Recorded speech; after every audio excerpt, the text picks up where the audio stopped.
This lecture is concerned to explore the issue of miscarriages of justice. Clive Walker states that a miscarriage means literally a failure to reach an intended destination or goal. A miscarriage of justice is therefore mutatis mutandis, a failure to attain the desired end result of justice. I'm going to begin by examining some of the big miscarriages of justice cases and explore some of the common issues they raise.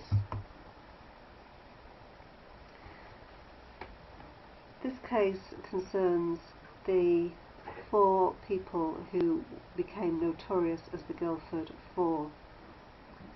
There were 2 pubs in Guildford bombed on the 5th of October 1974. In the first bombing, 50 people were injured and 5 people died. In the second bombing, 8 people were injured and none died. Then on the 7th of November, a bomb was thrown through a pub window in Woolwich. 2 people were killed and 26 people were injured. There was also a series of bombings across London and Birmingham, and the police thought that they were all linked. After the Surrey police investigation, 4 people were charged with the Guildford murders. They were Paul Hill, Carol Richardson, Jerry Conlon and Patrick Armstrong. 7 members of the Maguire family were also charged with the possession and handling of explosives. The police case rested on confession evidence and the forensic evidence of Dr. Spoose, who gave evidence that the accused had all traces of nitroglycerin on their hands.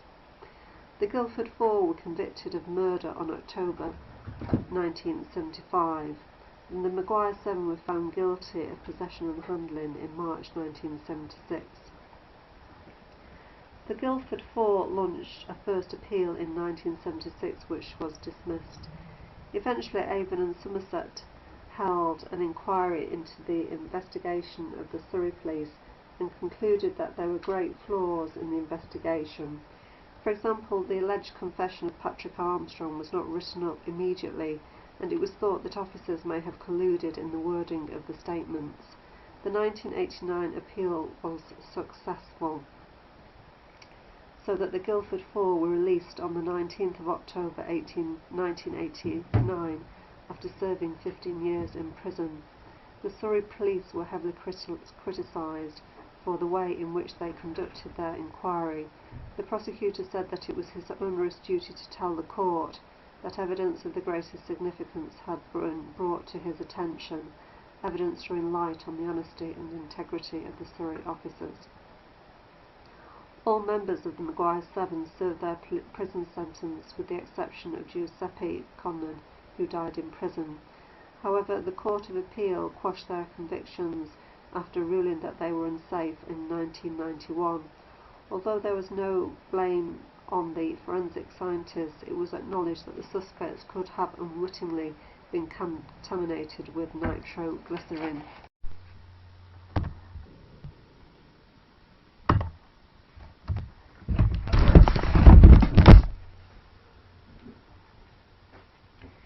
The case of the Birmingham 6 highlighted the problems with confession evidence and forensic evidence.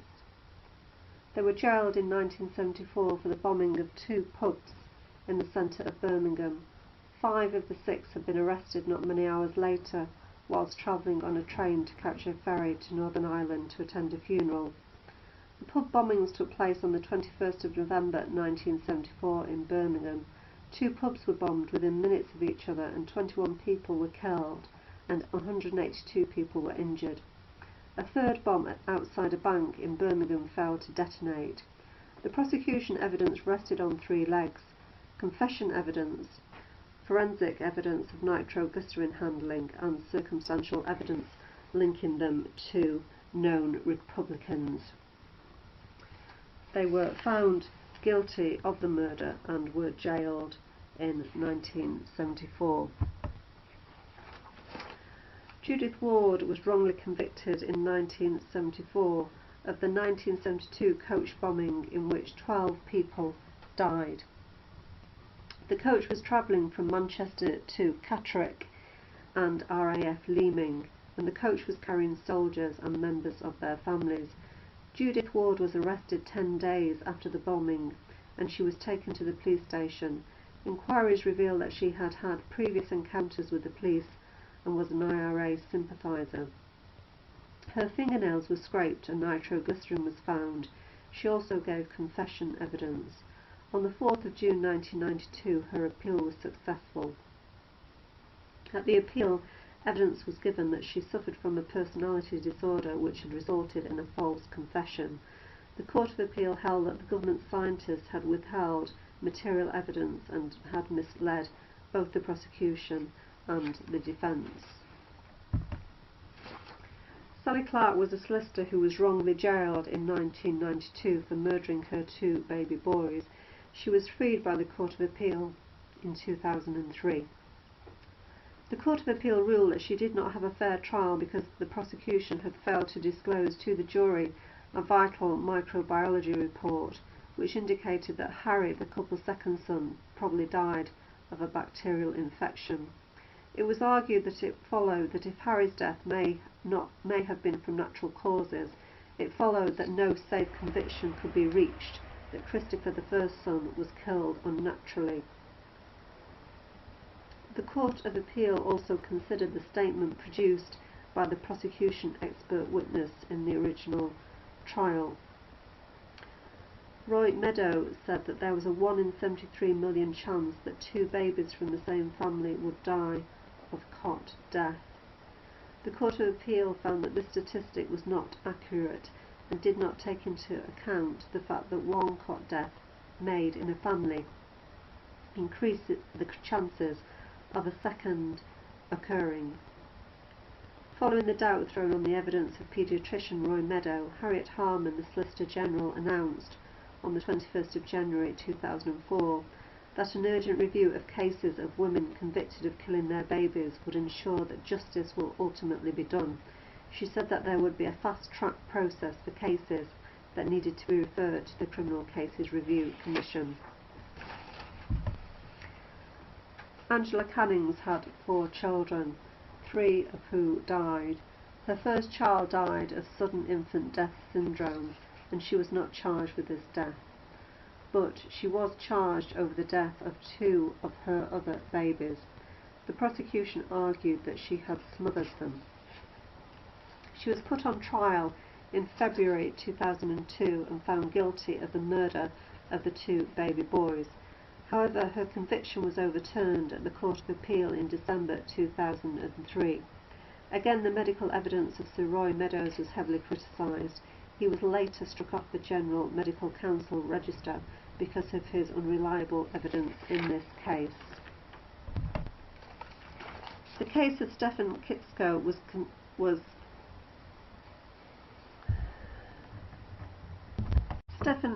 was convicted of raping and murdering a Rochdale girl, Leslie Mulseed. He spent 16 years in prison until he was released in 1992. He died of a heart attack the following year at his mother's home, aged 44.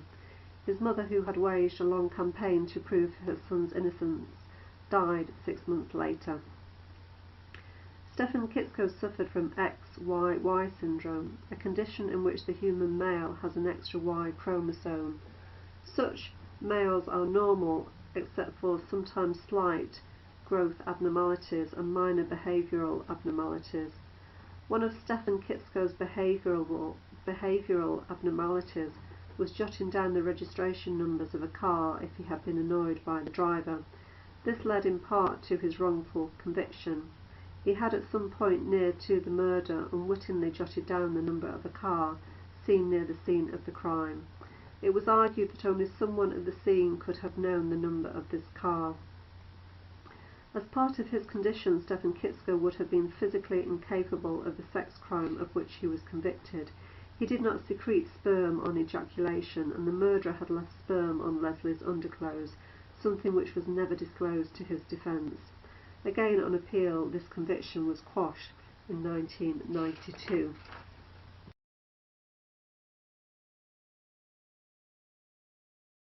We can see that there are common causes in relation to miscarriages of justice. Fabricating evidence has been a major theme which has run throughout these cases. Informers or co-accused can fabricate evidence for self-serving reasons. However, a lot of the cases have shown that there have been issues in relation to the way in which the police have fabricated and interfered with evidence.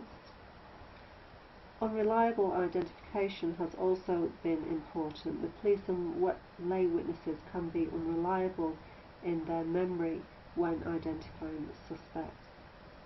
There has also been a major overvaluing of expert evidence. We can see this in the case of Sally Clark and Angela Canning, where the same expert had a lot of emphasis placed on his evidence at the trial. There have also been unreliable confessions and issues whereby the police can put pressure on people at the police station.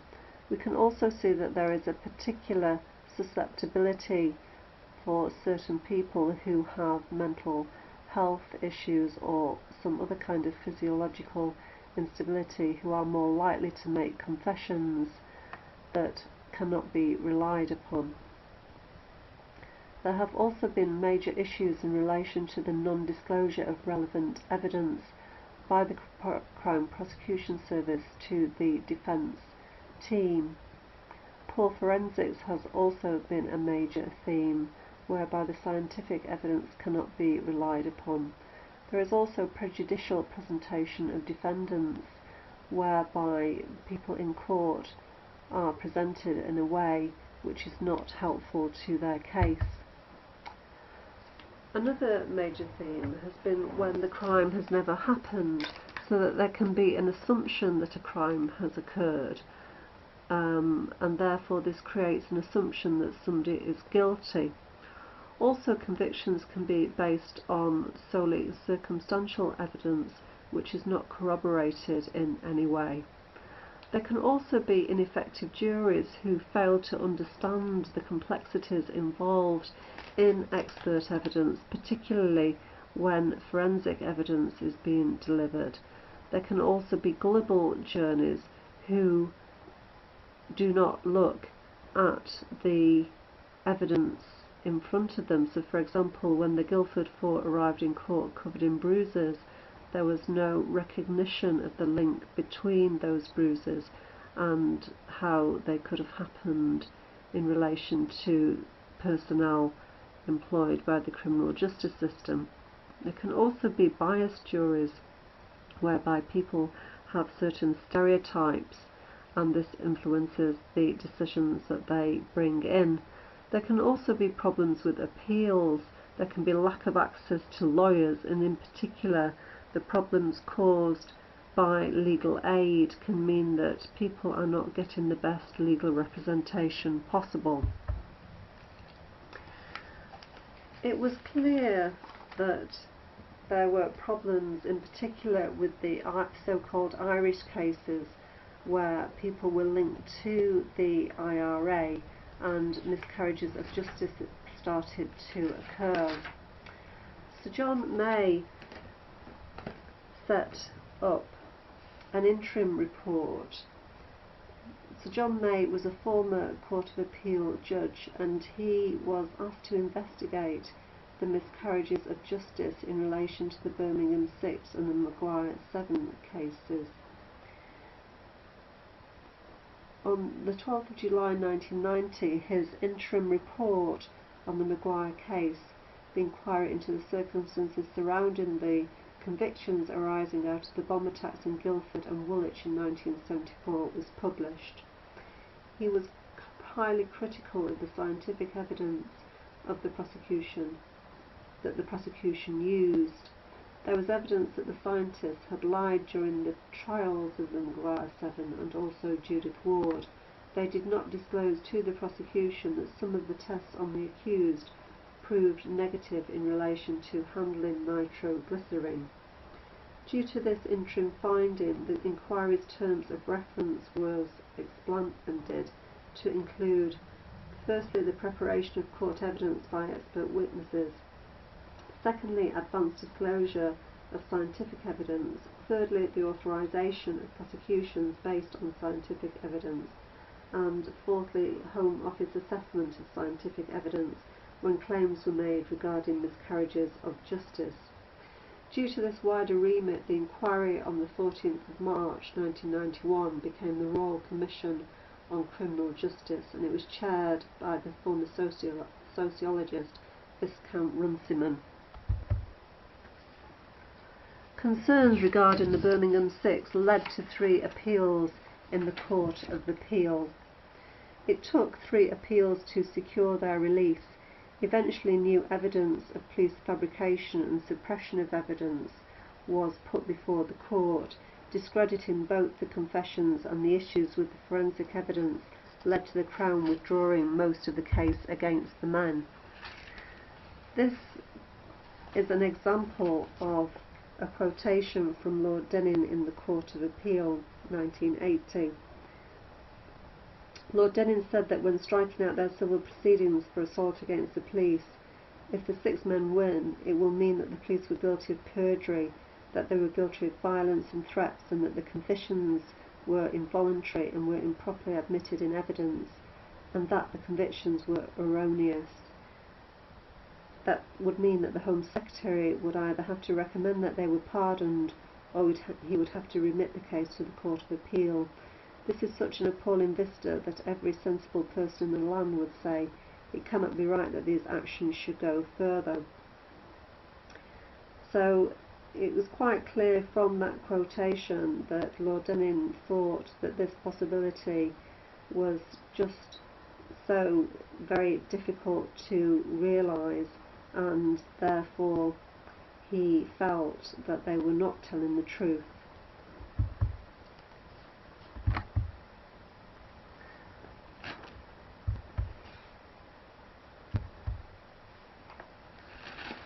So the Royal Commission on Criminal Justice produced the Runciman Report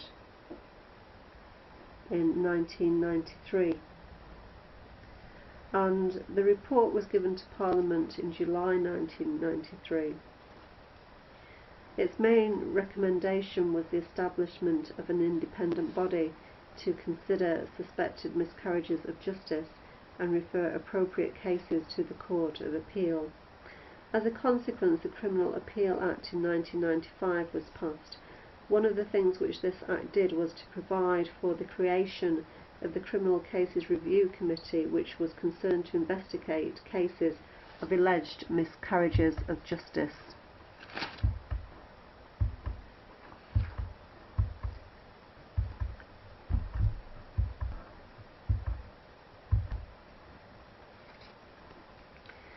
In effect, the Runciman Report did little more than tinker with the system. It was silent concerning major issues such as the quality of the defence solicitors, etc. Instead, it took on board the issues provided by the most successful lobbyists, the Home Office and the police. For example, abolishing committal hearings for most cases, so not requiring the prosecution to present its case to the defence at an early stage, and recommending new powers to take body samples.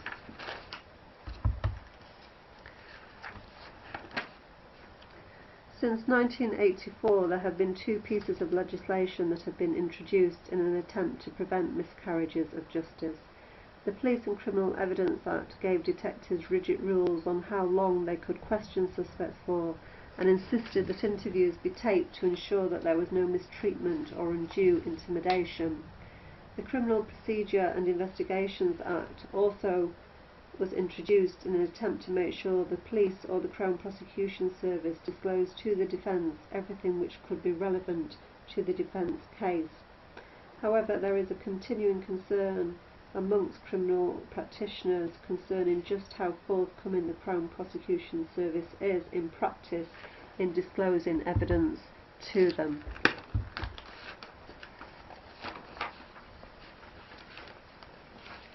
Until March 1973, applications for review of cases was made to the Home Office under Section 17 of the Criminal Appeal Act 1968, so that Secretaries of State could refer cases to the Court of Appeal. In practice, this power was exercised in cases where there was new evidence or where some other consideration of substance had emerged after the trial.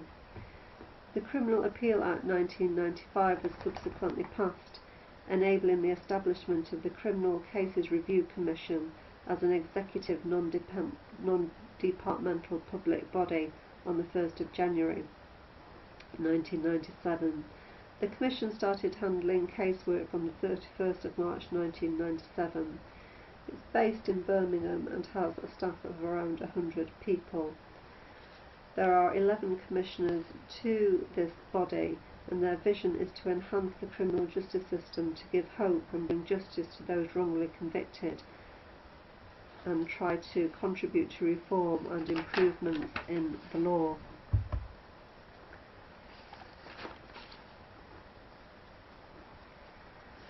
The organisation considers suspects in relation to miscarriages of justice and arranges investigation wherever appropriate. It has the power to refer cases to the Court of Appeal, and this has been a major change, so that instead of the Home Secretary alone having the power, that this body is able to refer cases direct. The Court of Appeal may also ask the Commission to help in settling an issue which needs resolution.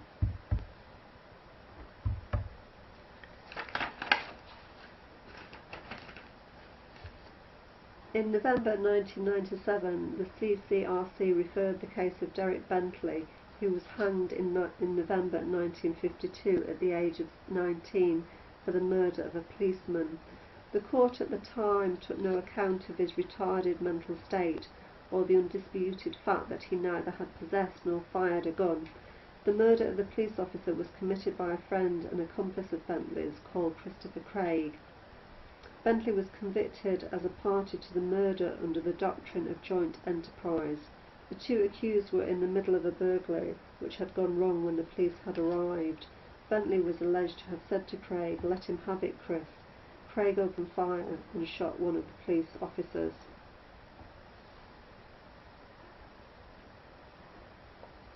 The conviction was quashed on the 24th of February 1998, when it was ruled that the conviction was unsafe because the evidence of the main prosecution witness was unreliable. There was also concern regarding the confession of Derek Bentley, and that the police had claimed that it was a verbatim record of dictated monologue. Forensic evidence later had shown that it was a largely edited piece of work by a policeman. However, this case of the Bridgewater 4 shows that the system is not all perfect and that it is often very difficult to get a case reviewed. Michael Hickey, Vincent Hickey and Jim Robinson were eventually freed by the Court of Appeal after 17 years in jail for the murder of the newspaper boy Carl Bridgewater. The fourth man convicted of killing Carl, Pat Malloy, died in prison in 1981. This case was not initially referred by the CCRC, even though there was evidence of police falsifying the evidence at the trial.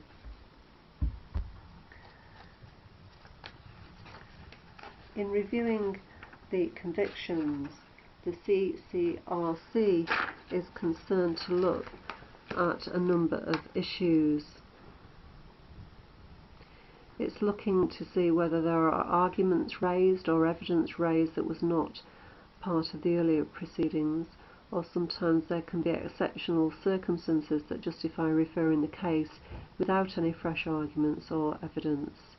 It can also review the sentences, again in relation to a legal argument or information that was not raised earlier in the first proceedings. This diagram here details the way in which there is no reference unless certain situations and evidence is in place. It is the long-term objective of the Commission to analyse the causes of miscarriages of justice and to suggest ways in which the criminal justice system might be improved to minimise their occurrence. This is an example of the analysis of the ways in which the referrals to the Court of Appeal have been decided on by the Commission. so prosecution failings have been high in the reasons for referral. Also, scientific evidence, problems with the scientific evidence have been high.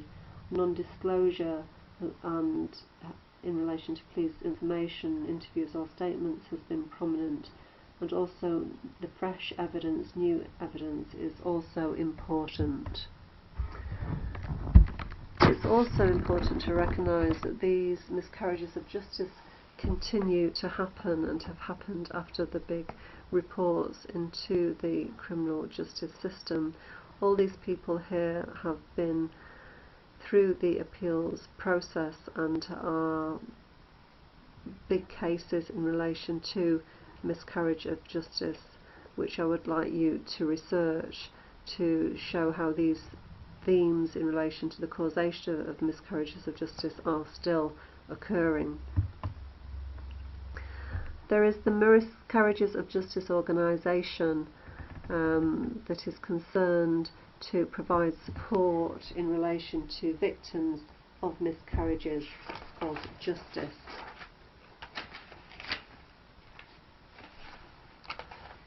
This was founded in 2001 by Paddy Hill, who was released in 1991 after being found innocent of the Birmingham 6 pub bombings. After he was released, he found that there was no support for people who had suffered a miscarriage of justice, and after he had been released, he struggled to adapt to civilian life. He also started to campaign in relation to miscarriages of justice, and he started to provide support for further victims of miscarriages of justice by taking people into his home in North London when they had nowhere else to go. So this group is highly critical of the criminal justice system and also the Criminal Cases Review Commission, and tries to highlight the places, the problems faced by people who are released after miscarriages of justice have taken place. What is very clear when we look at the literature in relation to miscarriages of justice is that miscarriages of justice are still occurring, and there are issues concerning why this is the case. And we can see that there are problems in relation to human testimony, that this can be potentially unreliable and fallible, and this is one of the features of the way in which humans perceive activities and events, that sometimes people can make mistakes. We can also see that in the court system there is still a great reliance on expert evidence, and the prominence given to experts and what they have to say about cases is very important still, and it's felt that there is an undue status that is placed sometimes on expert evidence. There are also still issues in relation to lack of full disclosure by the police and the Crown Prosecution Service, with many criminal practitioners finding that in practice that there is still evidence kept by the Crown Prosecution Service which is not passed to the defence and which could help the defendant's case. There are also continuing to occur new developments in relation to scientific evidence, so that previous forensic evidence can be challenged by the way in which science has developed, and there are now new forensic methods available. Solicitors are also hampered by legal aid and not having resources to prepare cases well, and it's felt that the new draft bill in relation to legal aid is going to be catastrophic in relation to the way in which the defence solicitors are able to prepare cases, and the way in which people accused of criminal offences will have decent legal representation which will help them to prepare their cases that have been constructed by the Crown Prosecution Service. There have been many criticisms of the Criminal Cases Review Commission. The Home Office Affairs Committee report in 1999 made three major criticisms.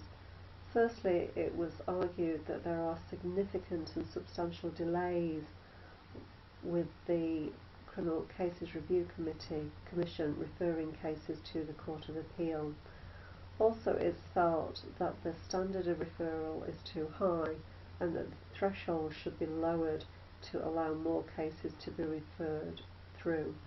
Also, it's argued that there should be more resources for the Criminal Cases Review Commission to allow more investigation and more cases to be assessed and taken to the Court of Appeal. One of the main criticisms in relation to the court system has been the Court of Appeal. Writers such as Nobles and Sheaf argue that the Court of Appeal has a Janus-like quality. It celebrates the value of remedying the mistakes of justice, but also and at the same time manages inevitable justice.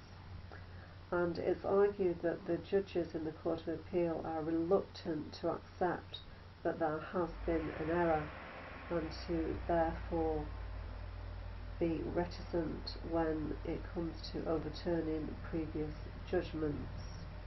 And we can perhaps see an example of that in the earlier slide, where we could see a quote taken from Lord Denning, where it was quite clear that he was not happy to overturn the previous conviction in the Birmingham 6. So a lot of people such as Woofenden in 1987 are arguing that it is wrong to keep innocent people in prison. He's very critical of the current system and the persistent occurrences of miscarriages of justice that are taking place, and he basically argues that it's a shame in fact that nothing is done in relation to this matter, and the fact that there are constantly reoccurring miscarriages of justice is a shame in fact in relation to the criminal justice system. And I want to lastly look at the issue of reform. We can see that even though there has been reform in relation to previous legislation, it's quite clear from looking at the common themes in relation to miscarriages of justice that there is still more reform that is necessary.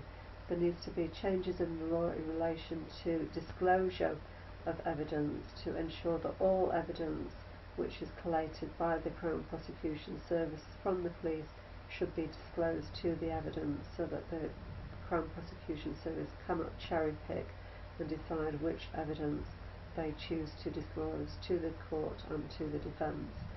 It's also felt that because of the problems with confession evidence, that for confession evidence to be admitted to court there needs to be some kind of corroboration in relation to that. Also, it's felt that there needs to be reform in relation to interviewing suspects without legal representation, and there are very recent concerns regarding this in relation to the draft legal aid bill, and there is concerns that the legal representation that is being given at the moment, which is highly criticised, is going to get even worse when the cutbacks come through the way in which legal aid is going to be even more curtailed. Also, quite importantly, there needs to be a change in the approach of the Court of Appeal, and the Court of Appeal needs to be more flexible when it's looking at previous judgments and more readily noticing when things have gone wrong before, and accept that some cases do need to be overturned and be willing to make that decision. Finally, we've got the website of Innocence, which is a local website whereby support is given and practical help is given in relation to people who are campaigning for their own miscarriages of justice and trying to get their cases to the Court of Appeal. And we can see that Liberty is also important, the human rights organisation, and they also campaign in relation to some miscarriages of justice.